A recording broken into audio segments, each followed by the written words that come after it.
حرام تصوم النص التاني من شعبان. سمعنا الكلام ده كتير عن شريف، الكلام ده صح ولا غلط؟ بيقول لك اللي يصوم النص التاني ياخد سيئات ما ياخدش حسنات. طب نعمل ايه بقى؟ نصوم ولا ما نصومش؟ يا عم صلي على النبي عليه الصلاه والسلام تحت في التعليقات، عشان انت هتسمع كلام مهم جدا، ويمكن غيرك يوصلوا الكلام ده لما تصلي على النبي عليه الصلاه والسلام. بص، امبارح جالي واحد وقال لي يا عم شريف انا كنت بصلي الجمعه، طلع الراجل على المنبر وقام قايل حديث كده، خبط حديث وقال اذا انتصف شعبان فلا تصوموا. فهل الحديث ده صحيح؟ لان قال لنا ساعتها على المنبر فوق يا جماعه ما حدش يصوم عشان يبقى حرام عليه. طب لو انا صمت فعلا هاخد سيئات مش هاخد حسنات؟ صلى على النبي عليه الصلاه والسلام. بص يا حبيب قلبي، فعلا في حديث عن النبي صلى الله عليه وسلم ثابت بيقول اذا انتصف شعبان فلا تصوم، ولكن العلماء اللي حسنوا الحديث ده علماء افاضل، لكن في علماء تانيين برضو قالوا ان الحديث ده ضعيف. فمش اي حديث تسمعه يبقى صحيح، في احاديث ضعيفه وفي احاديث صحيحه. طيب لو احنا قلنا ان في حديث بيقول كده فعلا اذا انتصف شعبان فلا تصوموا، فهل فعلا الانسان لو صام يبقى ياخد سيئات؟ هقول لك ان في حديث تاني بيقول لك سيدة عائشه بتقول صلى الله عليه وسلم كان يصوم شعبان كله، وفي روايه كان يصوم شعبان الا قليلا. فازاي كان بيصوم شعبان كله وازاي يقول اذا انتصف شعبان فلا تصوموا؟ وضحها لنا دي. العلماء جمعوا في الاحاديث دي قالوا بقى ان اللي متعود يصوم طول حياته اثنين وخميس، او اتعود يصوم 13 و14 و15 من كل شهر، وتعود ان هو يصوم النص الاولاني من شعبان، فعادي دوت ممكن يصوم النص الثاني من شعبان كيف ما شاء، ويصوم يوم ويفطر يوم، يصوم اثنين وخميس لحد ما رمضان ما يجي. وفي علماء قالوا لا، لو هو مش متعود يصوم النص الاولاني، ولا متعود يصوم اثنين وخميس طول حياته، ولا متعود يصوم اي نوافل، وجي طلع في دماغه وهو قاعد انا هصوم ان شاء الله بعد النص الثاني من شعبان كذا يوم لحد ما رمضان يجي، قالوا ساعتها ما ينفعش. ليه؟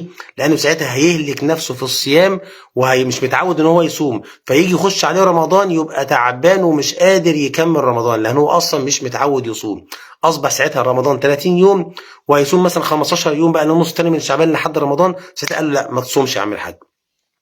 طب الصحيح ايه يا عم شريف؟ الصحيح اللي عاوز يصوم، ولكن يستحب الانسان اللي هو مش متعود يصوم ما يصومش. ليه؟ عشان يبقى جاهز لرمضان كده يخش بقى ان شاء الله وهو قادر يصوم. طب لو انا صمت حرام؟ لا مش حرام عليا، بس خلي بالك بقى قبل ما رمضان يدخل عليك بيوم او بيومين وقف الصيام.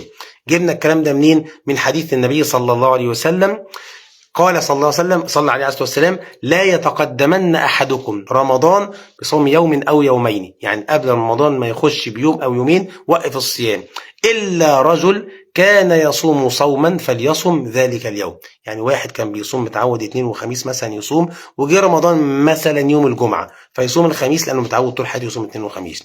طب الخلاصة ايه من ده كله؟ الخلاصة ان انت عادي ممكن تصوم النص الثاني من شعبان اثنين وخميس لحد ما يجي رمضان.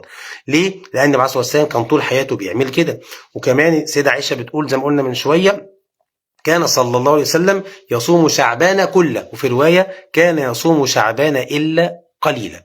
فعادي لو صمت مفيش مشكلة، مش حرام عليك، ولكن لو انت الصيام بيتعبك حاول توقف الصيام قبل رمضان بيومين 3 عشان تستريح وتخش رمضان وانت جاهز. حلو الكلام؟ شيل بالك الكلمتين الحلوين دول عشان الناس اللي فهمت الحديث غلط وقالوا ان حرام تصوم النص التاني يفهموا الكلمتين دول فيصوم عادي مفيش مشكلة.